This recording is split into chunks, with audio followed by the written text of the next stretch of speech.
Allez, c'est parti pour un nouveau trajet que j'ai mesuré à partir de la ville de Tingebray. Pourquoi la ville de Tingebray? Parce qu'il me manquait encore des pourcentages de batterie et je voulais me recharger sur cette borne rapide et gratuite.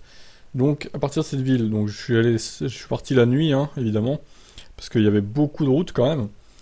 Et je me suis dit, vas-y, il y aura personne, c'est sûr, la nuit. Je vais me recharger là pendant 15-20 minutes, pas plus, parce qu'il me manquait pas grand-chose.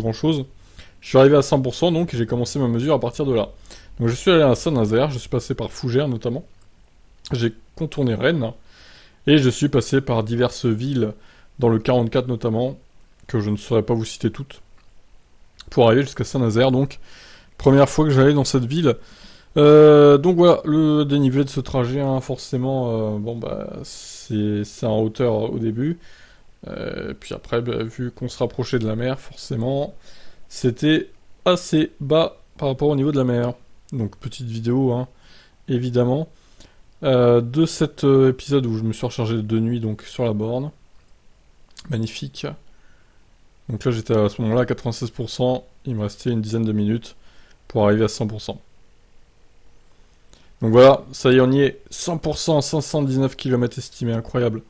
Donc là je suis parti vers 6h du mat exactement de la borne, pour être précis. Allez, c'est parti donc.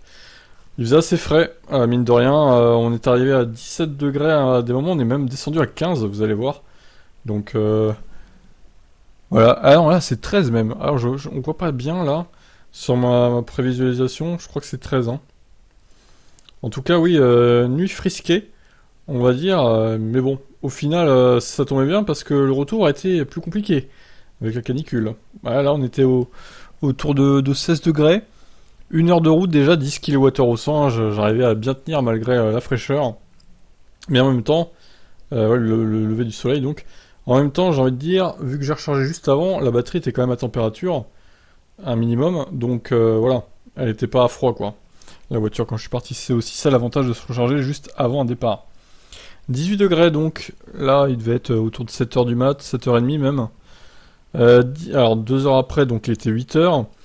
10 kWh au 100 toujours, hein, on tenait une bonne conso là. Hein. 2h30 donc, 166 km parcourus, 10,4 kWh au 100, ça commençait un petit peu à remonter, la température aussi 24 degrés. Alors ensuite, j'ai fait un petit point là. Batterie, 76% à 8h26, 383 km estimés pour l'instant, le trajet n'est pas fini. Hein. 3 heures de route, 196 km effectués, donc on a 63, 64, 65 km/h de moyenne, 10,6 kWh au 100. Ça y est, on arrive sur Saint-Nazaire, incroyable, avec ce château d'eau. Saint-Nazaire renversante. Magnifique. J'ai pris quelques photos hein, pour faire un peu de tourisme au passage, avant d'arriver à mon point de rendez-vous. C'est grand ciel bleu, hein, comme vous pouvez le voir. C'était une journée caniculaire, donc le jeudi 11 août 2022. Comme souvent cet été, on a quand même des journées très très chaudes. Donc voilà le panneau, hein, le fameux panneau incroyable. Donc voilà les quelques photos que j'ai pu prendre. Et il y en aura d'autres, hein, vous inquiétez pas. Ah ouais, alors ça, un espèce de morceau d'avion là, qui était en convoi exceptionnel, incroyable. Première fois que je voyais ça quoi. Pour l'export j'imagine, donc je suis arrivé là. Voilà, comme vous voyez, un 10,4 kWh au 100, 3h30 et 234 km,2 effectués. Il commençait à faire chaud là, 26 degrés, regardez, j'ai dépensé seulement 35% de batterie. Alors je me suis dit, pour le retour, ça va être cool si je roule pareil, exactement de la même façon. Sauf que le retour, ça monte un peu plus du coup. Ça monte un peu plus, et donc, là, les 65% de batterie, donc les 35% dépensés, ça va être beaucoup plus, vous allez voir. Ça va être beaucoup plus. Donc le dénivelé du retour que voici, donc c'est l'inverse, hein, forcément. Alors j'ai pas pris tout à fait la même route, mais bon, le dénivelé doit être assez similaire. Le GPS m'a fait passer par des routes un peu différentes, mais bon, après voilà, c'est pas très très gênant. Globalement, ça restait la même chose. Hein. Alors j'ai fait des points conso un peu tout le temps. Ouais, ça faisait 1 heure que j'étais parti, je suis parti à... Alors, faut aussi préciser que j'ai roulé un peu avant de reprendre le volant. J'avais des choses à faire dans la ville, donc j'ai perdu 3%. Donc on est reparti avec 62% au final dans la batterie. À préciser quand même, hein. Donc vous voyez, 1h30 après le départ, déjà, on a perdu 20%. Et oui, parce qu'il y avait quoi? Il y avait 100 kilos supplémentaires à bord. Donc bah, la voiture, en plus de ça, il faisait très chaud, 37 degrés, comme vous le voyez sur le thermomètre. J'ai pas mis la clim, je précise, donc c'était un peu hardcore. Je vous conseille pas de faire ça, mais bon, j'ai quand même réussi, hein, ça va. Je suis jeune, donc je peux encaisser, mais bon, voilà. Après, j'ai pas mis la clim aussi pour être sûr de pouvoir rallier l'arrivée, entre guillemets, et ne pas me recharger. C'était aussi ça le but.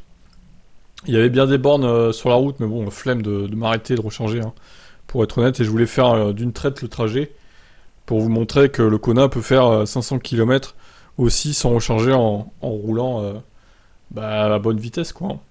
Alors je précise aussi que je me suis mis certaines fois derrière des camions pour prendre leur aspiration. Donc bon voilà, pour aider un peu la conso. Et donc ça y est, nous sommes arrivés à bon port, 499 km, effectué 11,3 kWh au 100 au final, 7h30 de route, ce qui fait à peu près 67 km/h de vitesse moyenne. Ce qui est pas mal, hein, franchement, c'est une vitesse moyenne correcte. Donc vous voyez, je suis arrivé avec 13% de batterie à la borne de Tinge-Bray, 68 km estimé. Donc écoutez, 87% de batterie dépensée en 500 km, je crois que c'est pas mal quand même, hein. Belle efficience, hein, ce Kona électrique, sachant qu'il est donné pour 450 et quelques. Alors, ouais, en bonus aussi, ce que j'ai fait, c'est que du coup, j'ai pris en photo depuis le départ de chez moi jusqu'à chez moi de nouveau. Donc forcément, j'ai pas pris cette mesure en compte parce que j'ai rechargé entre temps. Donc, mais vous pouvez voir quand même que j'ai au final fait 558 km, 11,4 kWh au 100, 8h30. Mais ce sera pas ça qui sera mesuré, hein, sur le fichier des mesures là. Alors, pour la petite histoire quand même, je tiens à signaler que ça aurait pu le faire quand même. Si j'étais parti de chez moi à 100% de la batterie, parce que de chez moi à Tinge-Bray, il y a à peu près 4%, 4-5%, pas plus. Donc au final, ça aurait pu passer, mais bon, ça serait joué à 2-3%. Donc je suis joueur, mais pas à ce point non plus, hein. J'aurais fini avec 10 km d'autonomie restante, ouais, ça aurait été un peu juste, je vous avoue. Donc je préférais pas prendre de risque et me recharger quand même à Tinge-Bray avant de partir, c'était sur la route. Donc voilà, ça aurait été con de tomber en panne, hein, pour quelques kilomètres en plus. Ça sert à rien de prendre des risques inutiles. Donc, maintenant, nous allons passer aux fameuses mesures. Voilà, donc, en termes de conso, 11,3 kWh au 100, évidemment, c'est pas la meilleure conso, mais en même temps, vitesse moyenne assez élevée, canicule aussi. Et oui, les voitures électriques n'aiment pas forcément la canicule. Elles aiment bien la chaleur, mais quand il fait trop chaud, c'est pas possible non plus. Donc, les températures idéales, c'est 25 degrés, quoi, pour une voiture électrique. Quand il commence à faire 36 dehors, la batterie, elle apprécie pas trop et elle en surchauffe.